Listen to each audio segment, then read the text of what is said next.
L'exploration du navire fantôme. Il était une fois, dans le port animé de Brest, un jeune aventurier nommé Julien Marchand. Julien était passionné par les océans et les mystères maritimes. Depuis longtemps, il rêvait de partir à la découverte de trésors cachés et de légendes maritimes.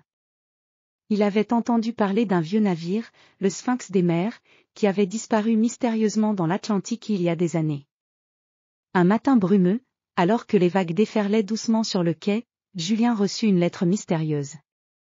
Elle était écrite à la main et portait un sceau en cire. La lettre disait « Trouvez le Sphinx des mers. Il porte des secrets inestimables. Suivez les indices qui vous mèneront vers sa découverte. » Julien, excité par cette aventure, décida immédiatement de partir à la recherche du navire perdu. Il se rendit au chantier naval où il trouva une vieille goélette, le Venture. Ce navire, bien que robuste, avait besoin de réparation. Julien travailla dur pendant plusieurs semaines pour préparer le Venture pour le voyage. Il nettoya les voiles, vérifia les cordages, et s'assura que tout était en parfait état. Enfin, le navire était prêt pour l'aventure. Un matin ensoleillé, Julien largua les amarres et partit en mer. Les vagues scintillaient sous le soleil, et la brise était fraîche et revigorante. Le Venture voguait avec élégance, ses voiles blanches se gonflant à chaque coup de vent.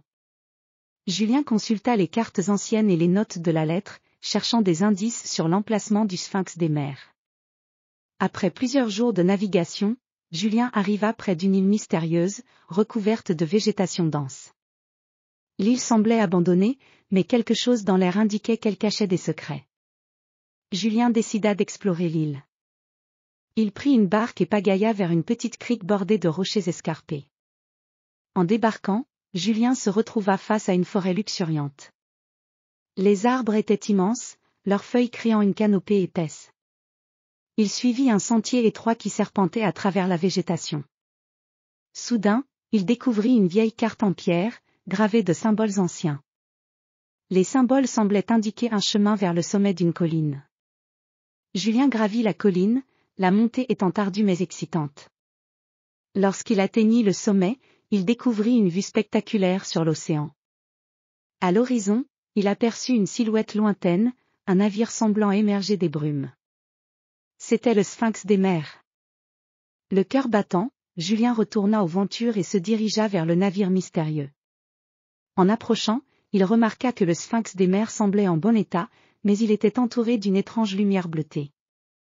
Julien monta à bord du navire, ses pas résonnant sur le pont silencieux. À l'intérieur du navire, Julien trouva des coffres anciens et des documents poussiéreux. Les coffres étaient remplis de pièces d'or, de bijoux et de trésors précieux. Mais ce n'était pas tout. Julien découvrit également un journal de bord, écrit par le capitaine du Sphinx des mers. Le journal racontait l'histoire d'une quête pour trouver un artefact légendaire, le cœur de l'océan, un objet mystique supposé avoir des pouvoirs incroyables. Julien lut attentivement les pages du journal. Le capitaine décrivait des phénomènes étranges, des tempêtes inattendues et des visions mystérieuses. Le Sphinx des mers avait été pris dans un tourbillon de lumière bleue, ce qui expliquait la lueur étrange entourant le navire. Le journal se terminait avec des instructions pour trouver le cœur de l'océan, caché dans une caverne sous-marine près de l'île. Décidé à poursuivre l'aventure, Julien prépara son équipement de plongée et se rendit à la caverne indiquée par le journal. En plongeant dans les eaux cristallines, il découvrit une entrée secrète, cachée parmi les rochers. La caverne était illuminée par des cristaux phosphorescents, créant un spectacle féerique. Au fond de la caverne, Julien trouva un piédestal sur lequel reposait le cœur de l'océan. L'artefact était magnifique, émettant une lueur douce et chaude. Julien comprit qu'il avait découvert quelque chose d'extraordinaire. Il prit l'artefact avec soin et retourna au Venture, prêt à rentrer chez lui. De retour à Brest, Julien partagea ses découvertes avec le monde. Le Sphinx des mers et le cœur de l'océan devinrent des légendes célèbres, et Julien fut salué comme un héros de l'exploration maritime. Son aventure montra que même dans les endroits les plus mystérieux, les trésors les plus précieux attendent ceux qui ont le courage de les chercher.